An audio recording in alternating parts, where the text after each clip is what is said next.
PA, Ocala, Gainesville, The Villages, 1370 AM, 96.3 FM, The Source.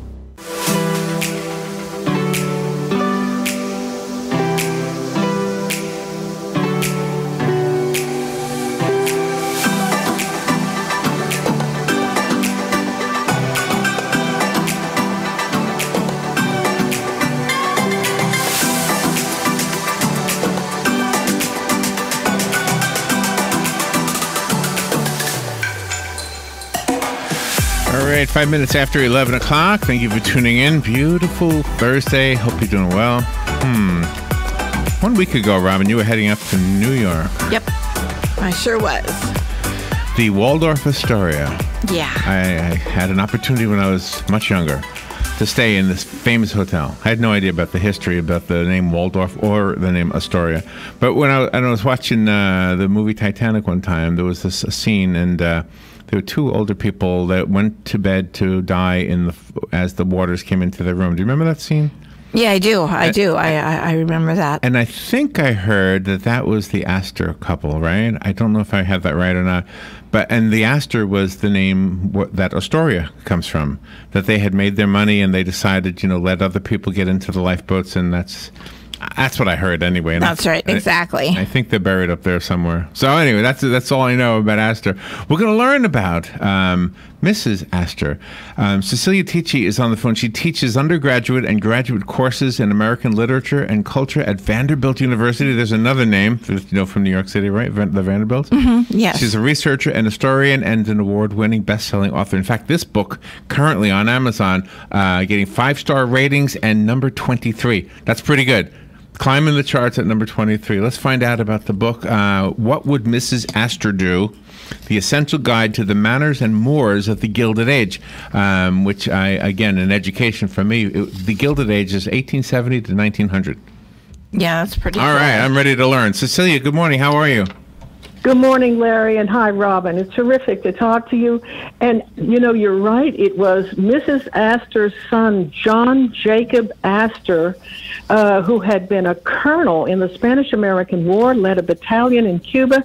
Well, here on the Titanic, he perished, and they only knew who it was by retrieving a gold watch, a pair of boots.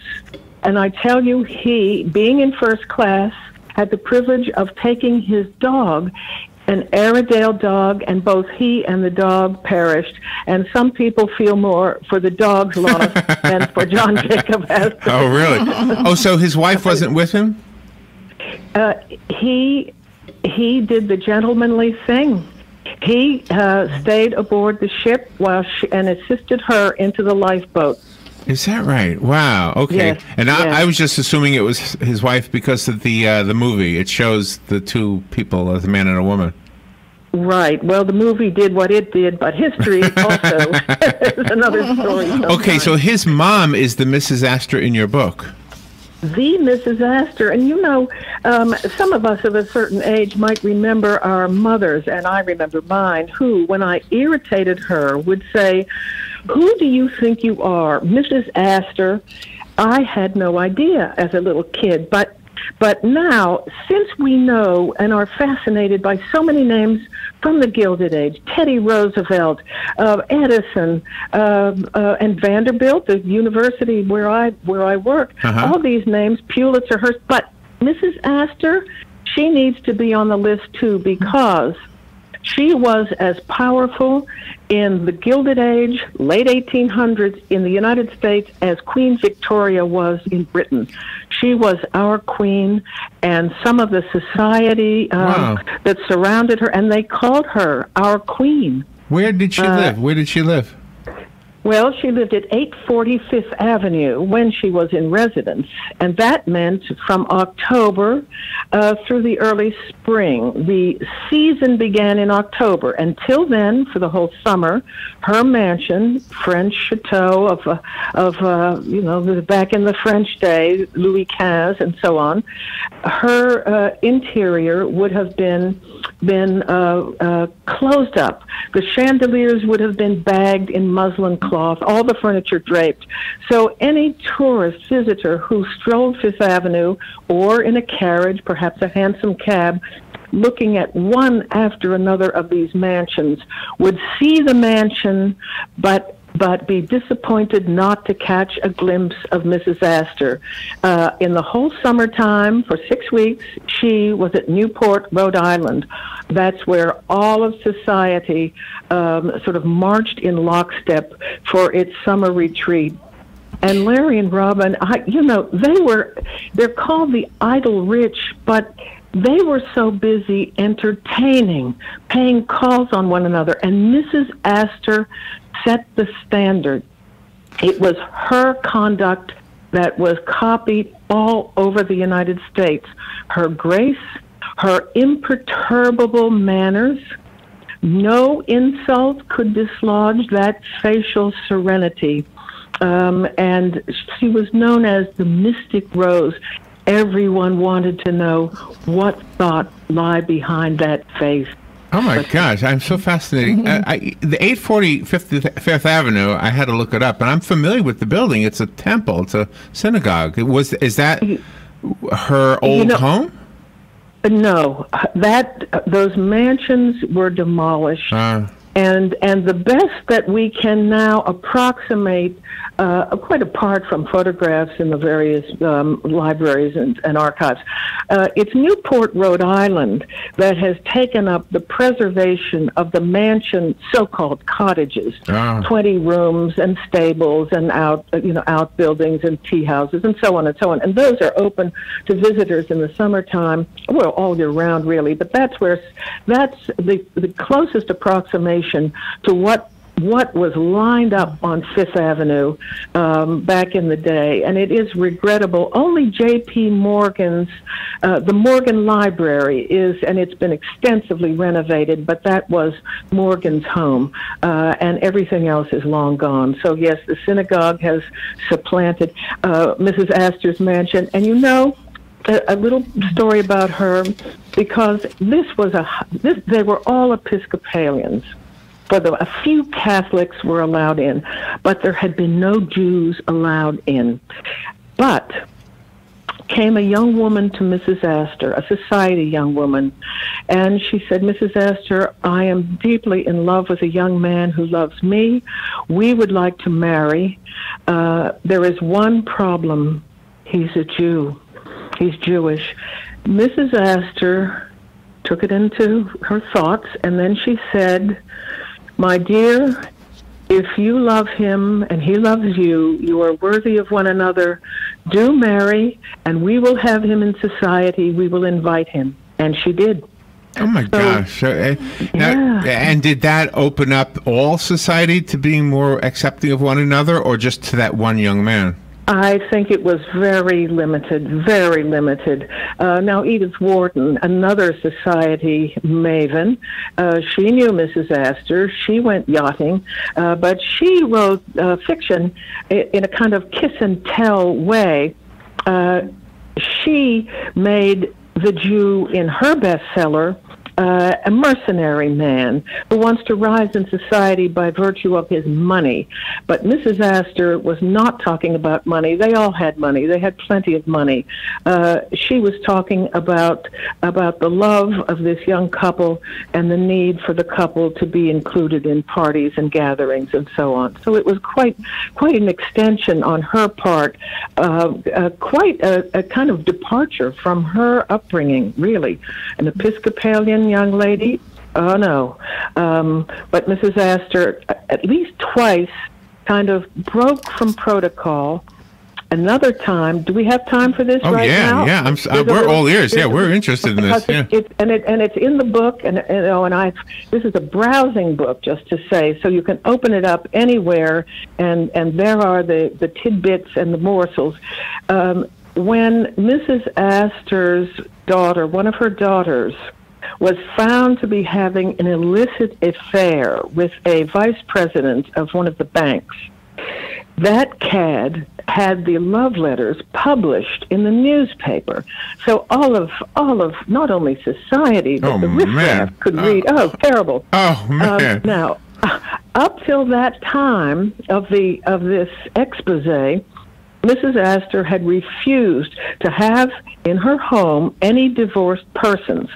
And it made a lot of trouble because in society there were some divorces happening, and putting together a dinner party and feeding who knows what was very difficult. So came the time of a reception. The divorce had happened. The letters had been published. The question was, what would Mrs. Astor do? Because whatever she does, we must follow. Oh, wow. When the guests arrived, they found that they were being received both by Mrs. Astor and by her recently divorced daughter, Mrs. Drayton, both of them extending the greetings to the guests as they came into the Astor mansion. And then it was settled. Divorcees were qualified as dinner guests, as party guests at the annual Mrs. Astor's ball on the last Monday evening of January, every January. I wonder how quickly those kinds of changes spread. Was there a way to know that? It's a good question. I would say, for example, here's an example I happen to know about. In Fort Wayne, Indiana, that's Allen County in Indiana, in the library, there is a booklet on Gilded Age Fort Wayne, and who did what in the gatherings and so on. And there were divorced people being included in the social life of the city. From that, Larry and Robin, I think whatever was going on in New York, bear in mind, it was the heartbeat of the Gilded Age. What went in New York went in the rest of the country, and I think that pretty much did spread, although in many quarters, divorce was still a taint. Let's not think that everyone got an easy pass. And in fact, I confess, I was a little kid living in West Palm with my divorced mother, and some children were not allowed to play with me for fear, I think, wow, that the contagion of divorce would somehow infest their home. So as recently as that, but it was, social norms were changing, and Mrs. Astor led the way. You know, one could say the money was made in Wall Street and, of course, in industry nationwide, but how to spend it and what to do with it and how to behave with it, that was dictated by Upper Fifth Avenue with Mrs. Astor and her circle. Well, you also give us an insight into the transformation about journalists. You talk about Hearst and Pulitzer in their battle, but then you also bring up Nellie Bly as a female journalist and how she was one of the icebreakers for women in journalism. For sure. There were, women journalists were making their way. There's a leader of the Prohibition movement, Willard was her name. She wrote a book on occupations for women, and one of them was journalism. So there was Nellie Bly, and she made that global fast-paced marathon and came in 2 days ahead of schedule, and the newspaper sold like crazy. We need to remember, and you know this, that the media of the day was newsprint. And so Hearst came from California and used a lot of his inherited money from his daddy to set up the Journal, New York Journal, and let it lose money for a while because he was after Pulitzer. Those two were the warring press lords. They fought circulation wars, they fought advertising wars, and even though there were there were scads of other newspapers, the New York Herald had been dominant, and the Times was in it too. But those two guys went hammer and tongs, and in fact, when they were so avid to cover the Spanish-American War, this is 1898. The battleship Maine blows up in the Cuban harbor. Hearst says, "You furnish the battle. I'll furnish the war." With his newspaper ramping up, America should get into this war. And those two press lords, Hearst and Pulitzer, almost bankrupted each other And they finally called a kind of truce. It was just costing them too much for their own war. A lot of the things you're telling us help us understand better the things that we had a few questions about. I have one that is kind of, I don't know if it's kind of on the light side of things, but in today's world with cell phones, etc., there's an etiquette. I guess you turn off your phone when you're having dinner. You don't talk to somebody, or you don't even look at your phone while you're at dinner. Were there technology things that people like that were new during her time that that people relied on her? What do we do? Were there technology things? Absolutely. The telephone was a major intrusion. Now, most a wealthy person, the Astors, the mansions that lined Fifth Avenue and down to Madison Square, they all had signaling devices to summon Western Union messengers. So if they wanted to send a wire, send a message, the messenger would come to the home and take the message and disappear to the Western Union office and send it off. Also, they used their own servants as messengers. So if you wanted to have a word with somebody 3 blocks away, you sent a messenger with a handwritten note on very fine quality paper and stationery, and that was a way of communication. Here came the telephone, and the idea at first was that it would be perhaps in the servants' quarters.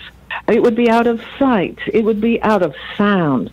A ringing telephone during a dinner hour was out of the question.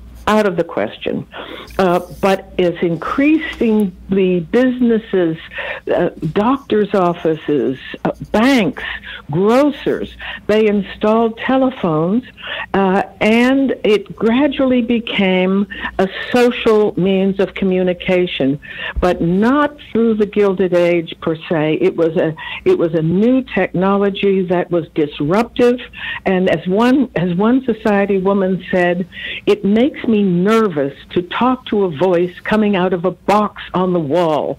And you see in my book that I've got a photograph of a young woman with such a box, and of course I needed to find great many photographs and drawings and so forth to offer in the book an idea of what the whole era looked like. And so there's that box on the wall, and a very novel way of talking. Do we get hello from her? We get hello, and Robin and Larry, we had a new occupation for women, telephone operators, and they would sit at a bank of electrical plugs, plugging in one call and another, and if there was a warning. You must have calm nerves, young women, if you wish to be telephone operators. This is a very demanding job with intense concentration. Oh yeah. Mm-hmm. And a pretty good salary if you could do that work. Roughly, what a very good clerical worker could make today. And they show that in that TV show, Mrs. Maisel, Mm-hmm. but that was in the 50s, I think, that movie. That's right? Yeah. I've always admired the work and the history of Mary Cassatt, and you have a painting of hers in there.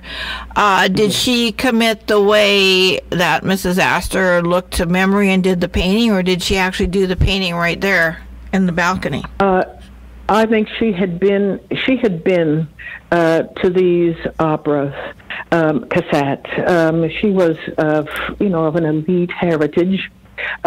She, of course, broke away to go to Europe and live there, unlike Mrs. Astor and her friends, who would visit Paris only for their couturier fittings at Worth in the spring to get them their gowns ready for the next year. But Cassatt knew what an opera was really for the elite. It was for raising your glass to the boxes surrounding you, perhaps to the loge below, to see who was there, who were they with, what were the ladies wearing, what jewels were twinkling in the night. And so Cassatt captured that very well. The opera glasses raised back and forth so people could see who attended. The music was a pretext for most of them for an occasion at which they could see and be seen. Can you talk a little bit about celebrity? I don't know if this plays a role in all of this, but it seems like in today's culture, celebrity is almost like royalty. Does that stem from this era? It does indeed. It absolutely does. Bear in mind, here was the Telegraph and a newspaper account in New York, in a New York newspaper, of what Mrs. Astor or her circle were doing, spotted in public, spotted going to the theater, spotted coming out of a Broadway night, and that whole account could appear within a day or two, all across the country, over to San Francisco. Celebrity, absolutely. Here's a couple of moments, if I may. Mrs. Astor occasionally would deign to dine at Delmonico's or Sherry's, two of the premier restaurants in New York at the time. If diners were there, and Mrs. Astor entered the dining room, their night was made. They had seen the queen of society. The food was secondary to the sighting. And crowds gathered. Balls were announced. Here would be the Bradley Martin costume ball. The certain date, it would be announced in the newspapers, all the newspapers, and so crowds began to form long before the ball, people just straining their necks to see who would come in, how would they be dressed. Oh, wow. Oh, here come, like that, and then the newspaper reporters were there scribbling away. At one funeral, this was Ward McAllister, a Southerner from Savannah, Georgia, who became a kind of life coach for Mrs. Astor. He fancied himself a connoisseur of fine wines. He recognized in Carolyn Webster Skirmerhorn Astor a queen ascending, and he helped her in whatever ways he might. Well, when he died, his funeral, the pallbearers included the Vanderbilts and others. He was buried from one of the major Episcopalian churches. Well, crowds gathered, and let me say this: the rich and elite did not do much to conceal themselves. The hearse had plumes, ostrich plumes. And if a person were sort of an ordinary middle-class person, there might be 2 plumes. The richest people had 8 plumes waving from the carriage, which is the hearse. So when crowds saw that an 8-plume hearse was passing, and the horses shining black, the coachman in formal livery, no matter what the time of the year, it might be the middle of the summer, no matter, linen cloths up to the neck, high silk hats, solemnity, but this procession and carriages, one carriage with all the flowers. Crowds had to be kept back by the police, and they were.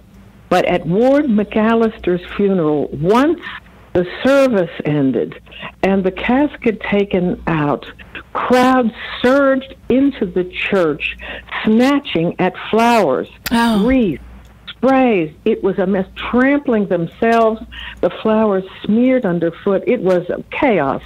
And so when Mrs. Astor deceased, her children, including John Jacob, made it clear that this would be only friends and family. She would not be the subject of a church service that would gather such crowds. So it was kept very much private, and that memory of Ward McAllister, the debacle, the catastrophe of people, a mob in the church snatching at flowers and elbowing each other, and almost fist fights breaking out. That was too much. Oh my God! Wow, that's so fascinating. I'm all ears with this one. I'll have to read the book to learn the rest of it. Cecilia, what a great conversation you've given us. The book is called "What Would Mrs. Astor Do?" I would like to give away the copy that was sent to me. If you call me, I will pick one of the phone calls at random, so you don't have to put your name in any box. I don't want to confuse you. Just call, and what I'll do is I'll just pick somebody, and it's yours. The rest of us have to buy it, though, and including me. So I found it on Amazon. Do you have a website you want to direct us to, Cecilia? No, I would just, if you direct anybody, just go to Amazon and look up What Would Mrs. Astor Do, and there it is at a very good price. Oh, my gosh. I'm guessing that when you wrote this, you were taken back in time. I lived it, and I have to say, I'm still there. I feel some of the time. Is Delmonico's, by the way, is Delmonico's still there? There is a Delmonico's. It's nothing like the heritage of Delmonico's, of the two Delmonico brothers, and there's a whole section, of course, in the book on that. No, it's in name only, okay. and I, sorry. I just thought it rang a bell for me. Thank you for being on the air with us, Cecilia. Thank you. It's been great. Really amazing. I loved listening to you. All right, we'll be right back.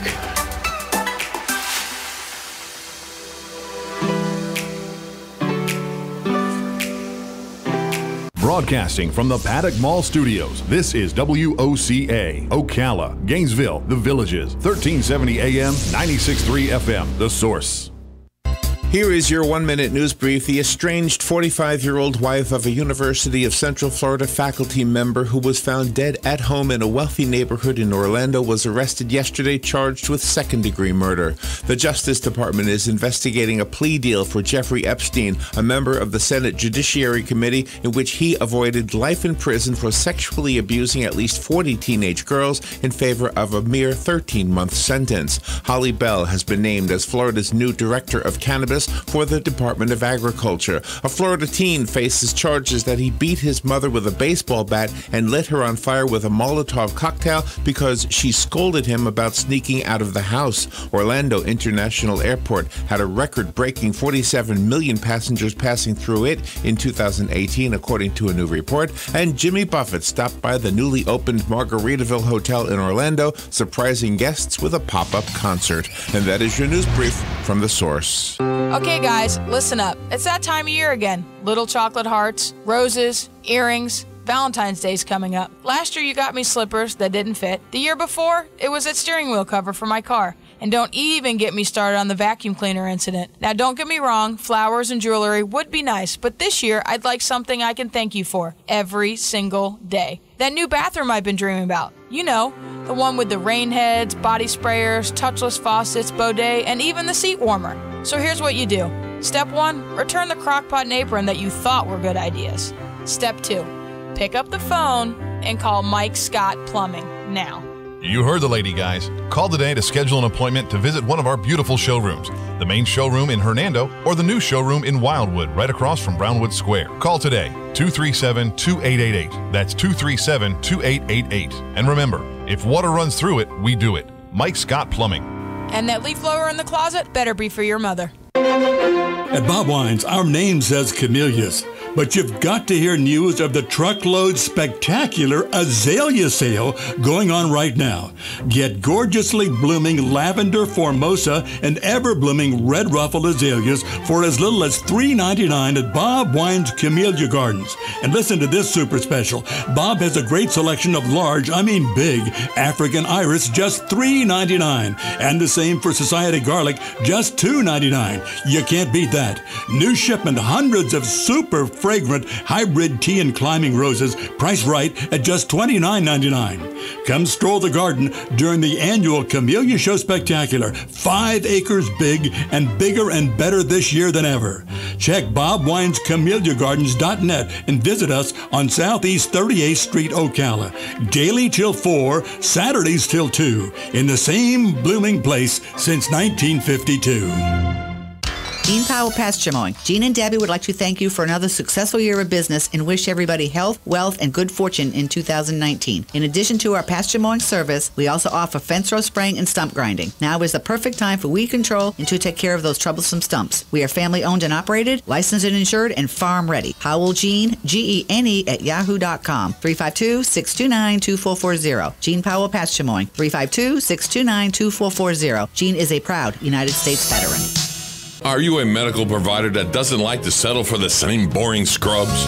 Scrub Paradise in Ocala has a wide selection of top brand scrubs with embroidery available and the newest medical shoes and accessories. Every medical provider should look as great as the care they provide. Scrub Paradise is just off Easy Street next to Shoe Carnival in Ocala. Stop by today or give them a call at 352-873-4368. That's 352-873-4368. Come to the 6th Annual Habitat Strawberry Festival on March 2nd, 2019 at the McPherson Government Complex. The festival will have vendors, food, a car show, a kids zone, live entertainment, pie eating contests, and all things strawberry. All to also raise funds to build a habitat home for a family in our community. Check out the website, habitatocala.org, and follow the link. The Habitat for Humanity Strawberry Festival is March 2nd with breakfast served at 7:30. Free admission, $5 parking. See you there.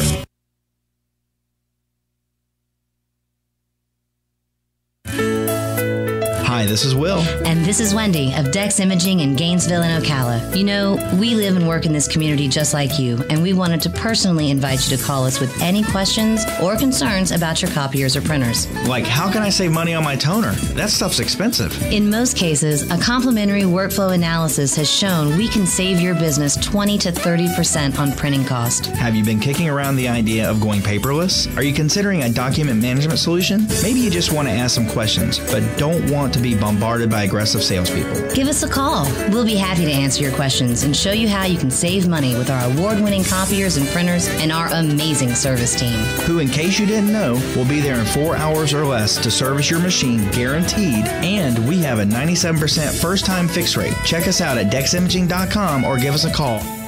In Ocala, dial 352-433-4090. That's 433-4090. Here are today's headlines from the source WOCA. The estranged wife of a University of Central Florida faculty member who was found dead at home in one of Orlando's wealthiest neighborhoods last month was arrested in his stabbing death yesterday. 45-year-old Danielle Redlick waited more than 11 hours before calling 911 and told detectives that her husband, Michael Redlick, had stabbed himself during a violent argument. But detectives found a pile of bloody towels, a bloody mop, bloody footprints, and the strong smell of bleach in the house, as well as defensive wounds on Michael Redlick, who had made a career in professional sports management. They concluded that his wounds were not self-inflicted and his death was a homicide from stab wounds to the torso. Danielle Redlick faces charges of second-degree murder and tampering with physical evidence.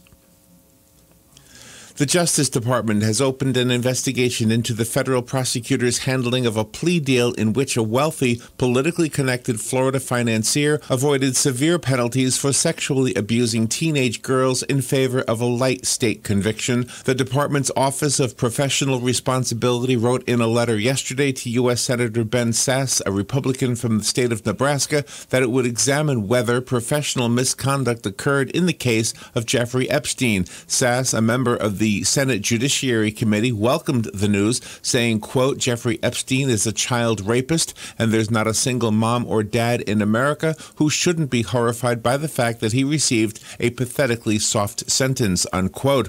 Epstein, who is now 66 years old, reached a non-prosecution deal in 2008 with then Miami U.S. Attorney Alexander Acosta's office to secretly end a federal sex abuse investigation involving at least 40 teenage girls that could have landed him behind bars for life. He instead pleaded guilty to state charges and only spent 13 months in jail, paid settlements to the victims, and is a registered sex offender.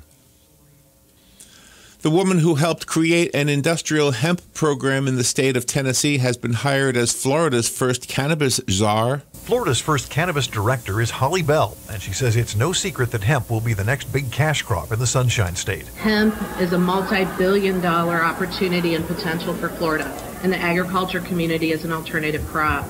After 80 years of stalled progress, we can finally be putting cannabis to work for farmers, consumers, patients here in Florida. The state's medical marijuana industry is on track to create more jobs than manufacturing by 2020. Florida also has the potential to become the biggest medical marijuana market in the nation by 2021. Rick Flagg, Tallahassee. A Florida teenager will be tried as an adult on charges that he beat his mother with a baseball bat and lit her on fire with a Molotov cocktail because she scolded him about sneaking out of the house and using social media. James Edward Monroe faces charges including attempted murder and arson for the January 22nd attack. Authorities say Monroe filled a bottle with alcohol, capped it with a rag, and threw it into his mother's bedroom. The Sun-Sentinel reports the bottle burst, causing glass and fire to fall on her. The report says the 17-year-old then beat his mother with a baseball bat. Chief Assistant Public Defender Gordon Weeks said Monroe does not have a criminal record and has a high GPA in school. His mother has been treated for burns and has undergone emergency surgery. A new report says Florida's coasts and waterways are at a crossroads following a year when both were traumatized by red tide and blue-green algae. The report released yesterday by the Ocean Conservancy provides a synopsis of Florida's water problems and a summary of solutions. The report notes that last year had the worst blue-green algae bloom in Florida history and a devastating red tide outbreak that killed hundreds of animals and cost coastal communities millions of dollars. The report says that Floridians should be working to eliminate ocean trash by participating in beach cleanups and ending nutrient runoff into waterways from agriculture and septic tanks. The report also recommends raising the Tamiami Trail so that more water from Lake Okeechobee can flow into the Everglades and Florida Bay.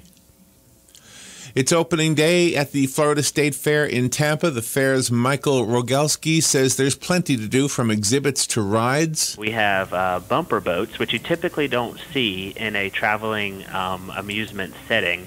You typically see those at theme parks and stuff that are stationary, but we do have bumper boats for both the kids in the kiddie land, and then we also have adult bumper boats.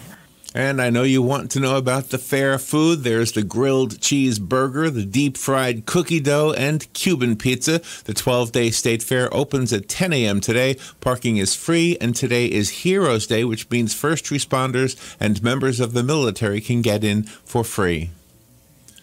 SpaceX, the rocket maker that sent a cherry red Tesla Roadster and passenger out toward Mars orbit, is lining up a March 2nd launch date for the first test of the Crew Dragon capsule. Dale Ketchum with Space Florida says it's an event that can't come too soon for the United States in general and the Space Coast in particular. We're looking forward to that, hoping we don't have another shutdown because that could throw a wrench in things. But March 2nd is as good a date as any to hurry up the process of stopping reliance on the Russians. And I think all Americans are eager to have that occur, and nowhere more so than here on the Space Coast. If this test with no crew on board goes well, then that will put the private rocket maker in position to launch a crew on a test flight of the Dragon in July. SpaceX is not the only private company ramping things up. Boeing is planning a test launch in April of its Starliner, also without a crew. The SpaceX Dragon should launch atop a Falcon 9 rocket, and the Boeing Starliner is expected to launch atop an Atlas V. Both Boeing and SpaceX have contracts with NASA to ferry crews to the space station. The headmaster of a private Christian